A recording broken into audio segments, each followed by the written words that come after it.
Hello everyone, welcome to the Clay Camilla channel. Today I'm going to sculpt two characters from Poppy Playtime Chapter 5, Giblet and the Poppy doll.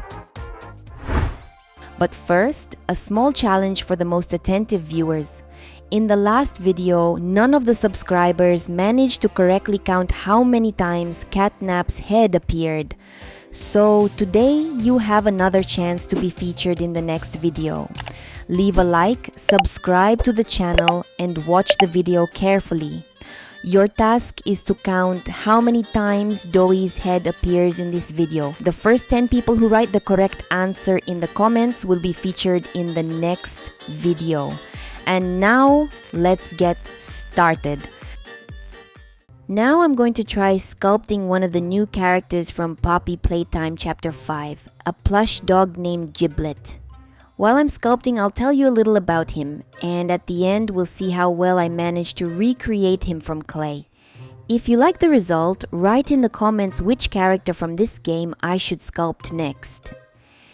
In the dark corridors of the Playtime Company factory, where old toys have long stopped being just toys, you can meet a strange dog named Giblet. Once he was an ordinary plush mascot, created to help children deal with their fears at night.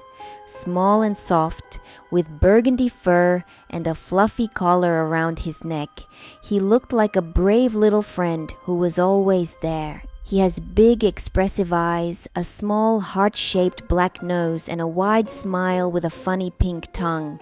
But time at the factory changed him. Now his plush body is covered with dirt, rough stitches, and strange bulging veins. One eye is hidden under a black pirate eye patch, while the other glows with an unusual pink pupil shaped like a four-leaf flower. Instead of a normal nose, he has a metal piece attached with a screw, as if someone once tried to repair him. Despite his frightening appearance, Giblet doesn't see himself as a hero. He repeats this often, as if trying to convince not only others but himself. In Chapter 5, he unexpectedly saves the player from a creature called the Twister. At first, Giblet doesn't recognize the human, but later he remembers rumors about them, about the mysterious Butcher of Playtime. Still, instead of running away, the small plush dog decides to help. He guides the player through the dangerous corridors of the factory, moving carefully and quietly. At one point, they even have to hide when the prototype passes nearby, a creature feared by every toy in the factory. Giblet seems to know much more about the factory than he shows, and he even has his own plan to someday stop the prototype. So among rusted machines and forgotten toys appears one of the factory's most unusual characters. Not the strongest, not the bravest, but perhaps one of the most human.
I'm going to try sculpting another character from Poppy Playtime Chapter 5, the famous Poppy doll. In the 5th chapter, her story becomes much darker. The small porcelain doll with red curls, bright blue eyes, and a fluffy cornflower blue dress, once known as a friendly toy, now finds herself in a terrible situation. After trying to pass through Sweet Street, she and Kissy are captured by Lily Love Braids. When the player finds them locked in a cage, Poppy is surprised that they are still alive. She apologizes for bringing the player into such danger and asks them to help free them, but soon the prototype appears. When it grabs Poppy's head, cracks spread across her porcelain face and she screams in pain. Lily tries to intervene, but the prototype stops her. The situation becomes extremely dangerous. However, thanks to the bravery of Kissy, Giblet, and the player, Poppy manages to escape and hide in the revival laboratory. Now Poppy is no longer just a toy. She has become a witness to the horrors of the factory and a part of the escape.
These are the awesome characters I ended up with. Write in the comments which character I should sculpt in the next video and which one from today you like the most. I read almost all the comments and always try to highlight the most interesting and original ones. And of course, don't forget to leave a like and subscribe to my channel so you don't miss my next videos.